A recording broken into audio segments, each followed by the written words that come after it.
It feels like home, home, home. It feels like home, home, home. It feels like home.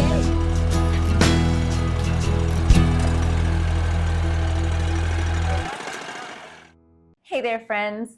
Welcome to Well Done Home. Today, when I was talking to my daughter about spending time with the Lord and how gracious and merciful and kind He is, she relayed a story to me that I'm going to relay to you because it just really touched my heart. And it was about a young soldier in the Civil War, and he had lost his father and his brother in the Battle of Gettysburg, and he wanted to go and approach the president in Washington, D.C. and ask for an exemption so that he could go home and help his mother and his sister with the spring planting. And when he approached the front gate, the guard told him to go away. He couldn't see the president, no way. The president was a very busy man. He turned this young soldier away, and so when the young soldier left, he went to go sit on a park bench, and he was very sad, lamenting his situation. And as he was sitting there, a little boy approached him. And the little boy said, "Why are you so sad?" And the soldier shared his story with the little boy. And the little boy said, "I think I can help you." And the little boy took the soldier by the hand, and they walked past the front gate, past the guard, and they walked across the front lawn and through the White House door and past many dignitaries and generals and important people and right to the door of the Oval Office, where they walked in without even knocking. And the president and the secretary were in making battle plans. President Abraham Lincoln turned around and said, "What is it, son?" And the little boy said, "Daddy, this soldier needs to talk to you."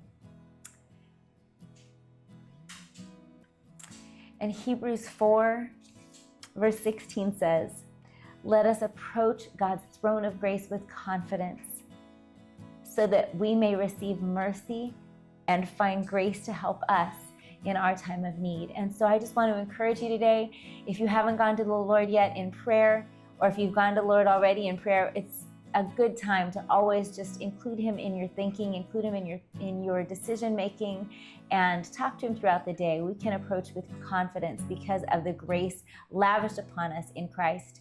And I am mightily encouraged by that, and I hope you are too.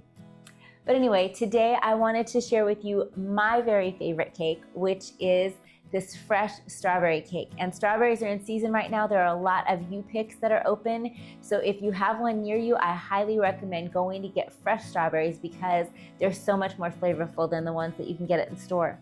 But this recipe is gonna start out with a cup of room temperature butter.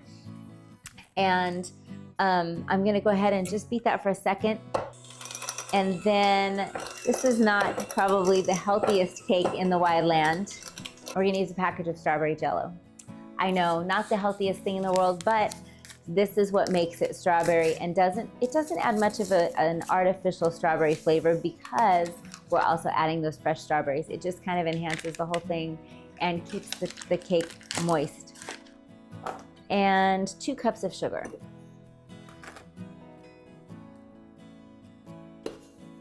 And I have made this as a birthday cake for my son Luke, who loves strawberry things. For many years, this has been his birthday cake. And then my daughter's dear friend has a birthday that's in the summer, and she requested strawberry cake, and it became her favorite cake when she would come over and visit with us. So this is just really my favorite strawberry cake recipe. It tastes like summer to me.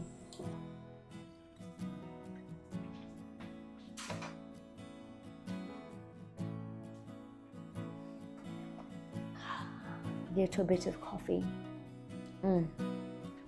Oh my gosh, you guys. So I've been trying not to drink as much coffee, and at night, instead of having tea, we've been doing this wonderfulness, this dandy blend. It's a blend of dandelion and chicory and something else, but it is so good. It says it contains 630 milligrams of dandelion and chicory root extract. And I know you can make your own dandelion tea or coffee by roasting the roots of the dandelion, but this is just so convenient and so easy, and I probably will try and do some from scratch anyway, just because we have a ton of dandelions growing in our yard. But if you like the taste of coffee and you can't drink it past a certain hour, I highly recommend this. It is so good, and Mary's been making them like lattes, like with milk and some cinnamon and some whipped cream on the top, and they are spectacular. So just wanted to throw that out to you too. So to this sugar and Jell-O mixture, I'm gonna add 4 eggs, one at a time. So there's one.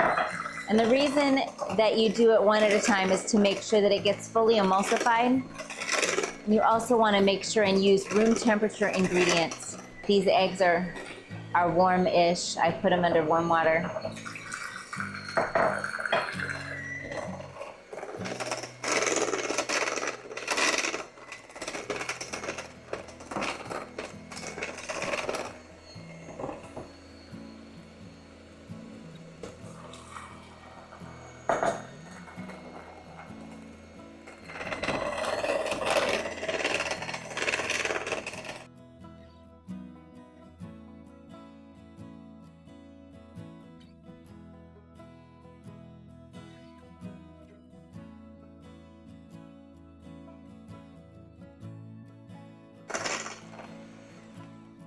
And once that has significantly changed color to look more like that, you're gonna take 2 3/4 cups of flour. And I don't like to sift things together, but I like to add the baking powder right to the flour, 2 1/2 teaspoons of baking powder. And then I'm just gonna mix that together with my hands so that we don't have a clump of baking powder anywhere. But we're gonna take turns alternating this mixture, the dry mixture, with our milk and adding it in alternatively into the butter. So I'll show you. And the milk is also room temperature, and it's 1 cup of milk and little bit of vanilla there. Like that. And you can see I love how the vanilla looks. It's got its beans in there. Okay, so first, when you're making a cake, it'll say add your dry ingredients into your whipped butter mixture alternatively, beginning and ending with the flour. So that's exactly what I'm gonna do. And I'll turn this on just a little bit lower than that. You don't want to overmix your flour. So I just get the flour to kind of start to combine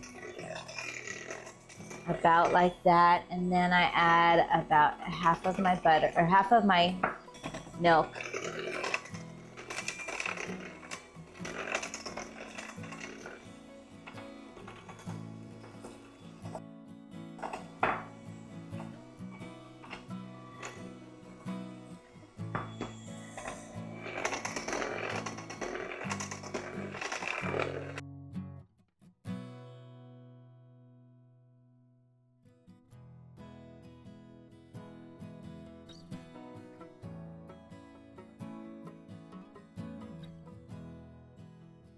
So the goal here is not to overmix the flour, because if you do, you will have a tough, dry cake. And if you've ever had your cake taste like cornbread, it's because you overmixed it. So we don't want a strawberry cornbread cake. We want a nice, velvety, soft strawberry cake. So I am gonna go ahead and leave it right there. You can see that's not fully combined yet, but that's about where I leave it. And then we're gonna add the thing that makes it so perfect and wonderful, which is the strawberry puree. Hang on, let me rinse off my hands.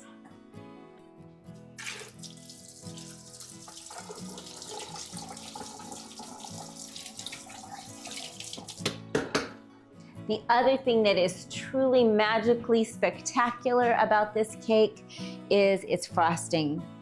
And so I went ahead and did a whole cup of strawberry puree, but I'm just gonna use half of it in this, and the other half I'm saving to use for the frosting.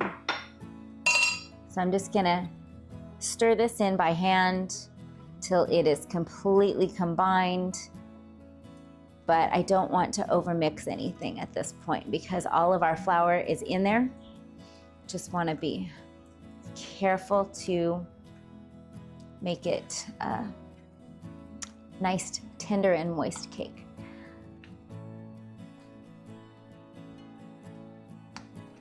All the way to the bottom, get that strawberry goodness all the way in there. And that looks pretty marvelous. Now I have prepared 2 9-inch pans and I have preheated my oven to 350 degrees, and these will bake for between 18 to about 24 minutes depending on your oven. So you want to watch it very closely.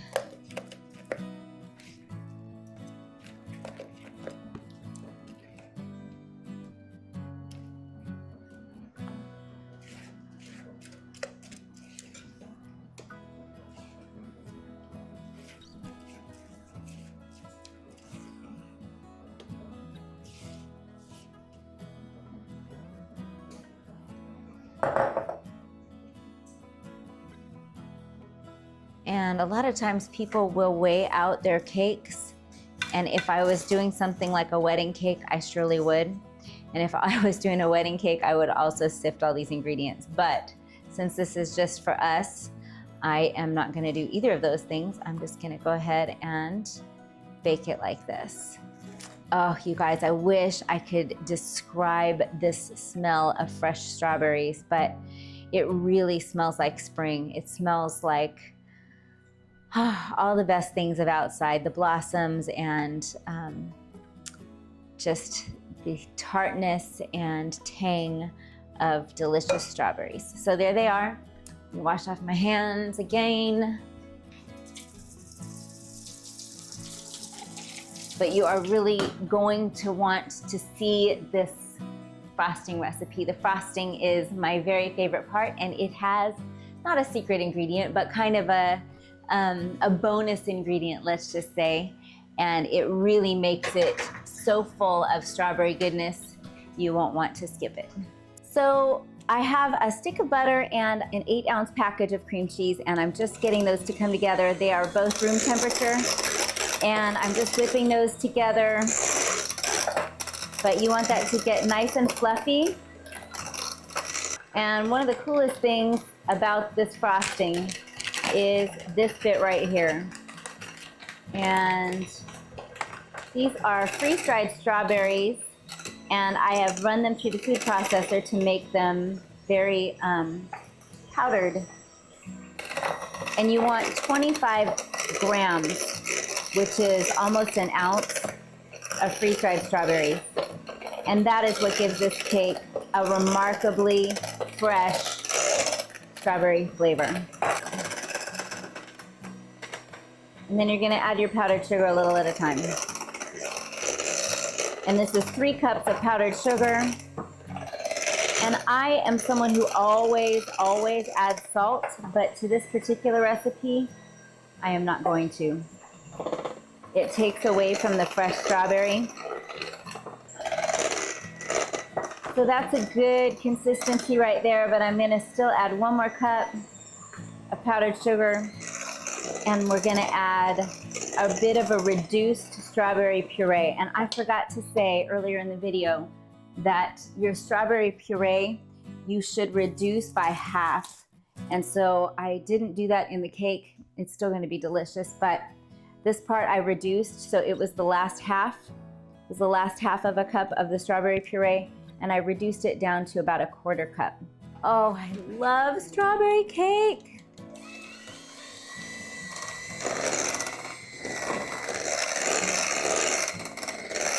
Oh, you guys, I wish you could smell. Oh.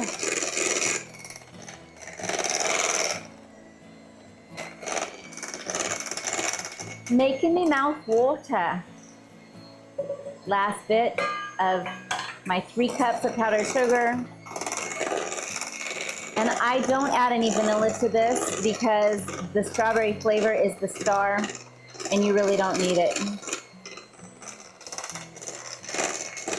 This is the most wonderful from scratch strawberry cake you will ever have. I know it's got Jell-O in it, but still it is a from scratch cake, and it is so moist and full of strawberry flavor. It doesn't taste like artificial strawberry. It really tastes like fresh strawberries, I promise. Look, who wouldn't want to lick that? As you can see, I didn't level out these cakes, but it doesn't matter. This is a family dinner cake. If we were really being fussy though, I would have leveled them out. And like I said, I would have weighed the cakes, but this is just for us. And look at that beautiful flecking of fresh and freeze-dried strawberries. I am telling you, there is not a better cake in my mind in the whole wide world. This is a great cake. The only other cake that I like as well as this cake is my chocolate cake, and I'll share that recipe with you at some point in the future. That is usually Mary's birthday cake since she was a little bitty girl, and then Paul has taken it as his, and Mary has kind of abandoned it, and I think she had it too many years, but it's still Paul's favorite. So I'll show you that probably closer to November when Paul's birthday is. He's our only November baby. Everybody else is in the summer. When he was little, he was like, how come you skipped me? You didn't celebrate my birthday. And it's always sad when everybody else celebrates at a different time, isn't it?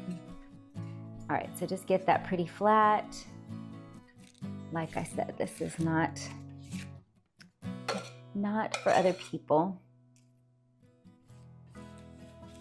But you could take your time and get it really, really nice if you wanted to really make it beautiful.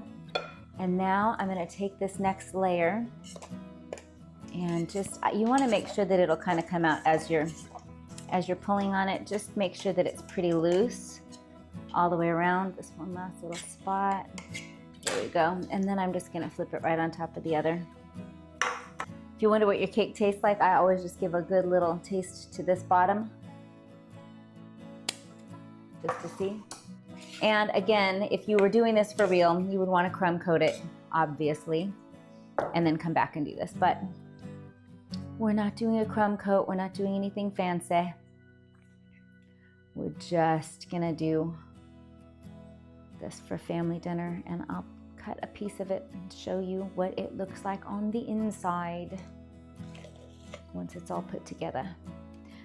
It does cut best if you chill it down, but I like the flavor of it so much better when it's at room temperature. So I like to chill it down before dinner, and then I cut it, and then I let it come to room temperature before we eat it. Can you see that? All right. So we got to go to a wonderful wedding in Georgia, and the building that it was in was made of this gorgeous pink marble that was literally almost this color, the pink marble. And that pink marble is more rare than diamonds. So anyway, it was a stunning wedding. Of course, my husband's dear friend that he went to college with and was roommates with, his daughter got married, and they did a really stunningly spectacular, wonderful send-off for their sweet girl. The only girl in the family. I can't imagine. I know we have just one girl too, and that's bittersweet, letting go of your girl, but also thrilling to have a new member of the family, and I know they adore their new son-in-law. So anyway, here's the cake. It looks like pink marble. It is my strawberry cake, and it is a wonderful addition to your summer table, your springtime table, or a birthday celebration. I hope you enjoy it.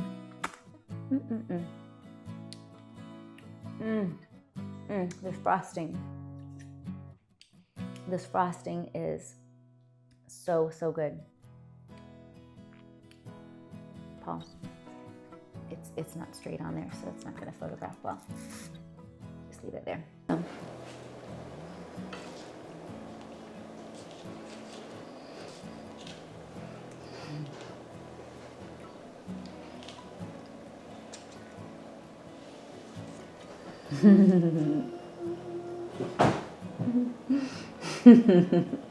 Enough said.